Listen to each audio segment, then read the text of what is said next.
तो बुक्स हमेशा every time मेरे गाड़ी की डिग्गी में रहती थी। जब भी टाइम मिला, लोग लंच करते थे, मैं पढ़ाई कर लेती थी कि मेरा नाश्ता यही है। बस वो टाइम यूटिलाइज किया और उसका रिजल्ट आपके सामने। मैंने कैसे, क्योंकि सबके लिए स्टोरी है लेकिन मेरे लिए वो एक्चुअल फैक्ट है, मैंने जिया है उस चीज़ को। चेहरे के चारों तरफ दुपट्टा बांधकर, हाथों में झाड़ू लेकर सड़कों को साफ करते कई सफाई कर्मचारी आपने देखे होंगे। शायद ही आपकी नजरें कभी उनके संघर्ष, उनकी मेहनत पर पड़ी होगी। लेकिन आज जिस सफाई कर्मचारी की कहानी हम आपको बताने जा रहे हैं, वो आपको जरूर सुननी चाहिए।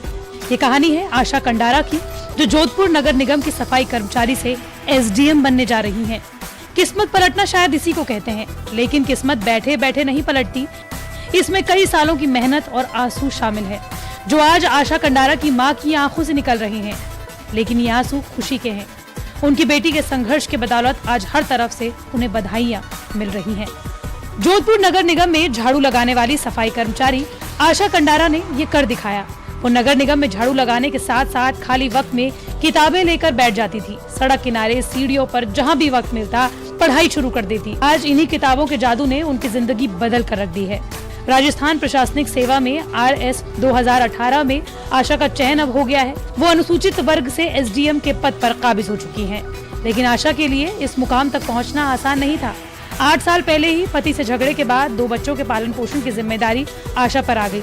नगर निगम में झाड़ू लगाती थी, मगर सफाई कर्मचारी के रूप में नियमित नियुक्ति नहीं मिल पा रही थी। इसके लिए उन्होंने 2 सालों तक नगर निगम से लड़ाई लड़ी, लेकिन कुछ नहीं हुआ।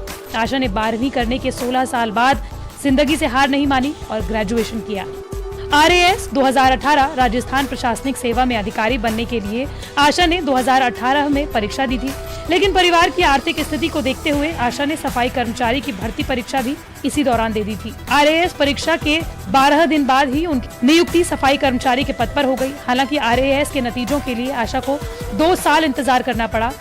इस दौरान उन्होंने सड़कों पर झाड़ू लगाया और अपने सपनों को जीती रही।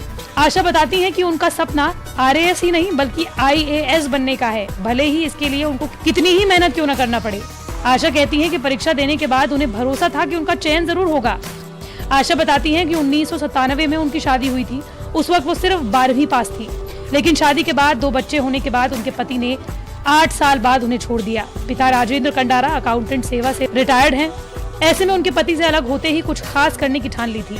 मुश्किल हालात में मेहनत कर 2016 में उन्होंने ग्रेजुएशन किया। सर एक्चुअली मेरा जो ड्रीम है वो IAS बनने का है, बट देखो फर्दर करते हैं आगे। 700+ रैंक है, लेकिन फिर भी मैं आगे देखूंगा, कोशिश करूंगी। अभी सफ़र रुका नहीं है, अभी तो शुरुआत हुई है सफ़र की। ग्रेजुएशन करने के ठीक 1 साल बाद आशा ने अपने पति को तलाक दे दिया। विपरीत परिस्थितियों के बावजूद 2018 में सफाई कर्मचारी भर्ती की परीक्षा दी। इसके साथ ही RAS प्री परीक्षा की तैयारी भी की, जिसके लिए उन्होंने दिन रात एक कर दिया। ऑनलाइन पढ़ाई के साथ कोचिंग क्लास भी की। अगस्त में प्री परीक्षा दी, अक्टूबर में रिजल्ट आया तो पास होते ही RAS मेंस की तैयारी में जुड़ गई। लेकिन उनके लिए ये आखिरी मंजिल नहीं है। उनका सपना है देश की प्रशासनिक अधिकारी बनना, यानी कि IAS बनना। आशा को इस मुकाम पर पहुंचने के लिए न्यूज़ तक की ओर से सलाम।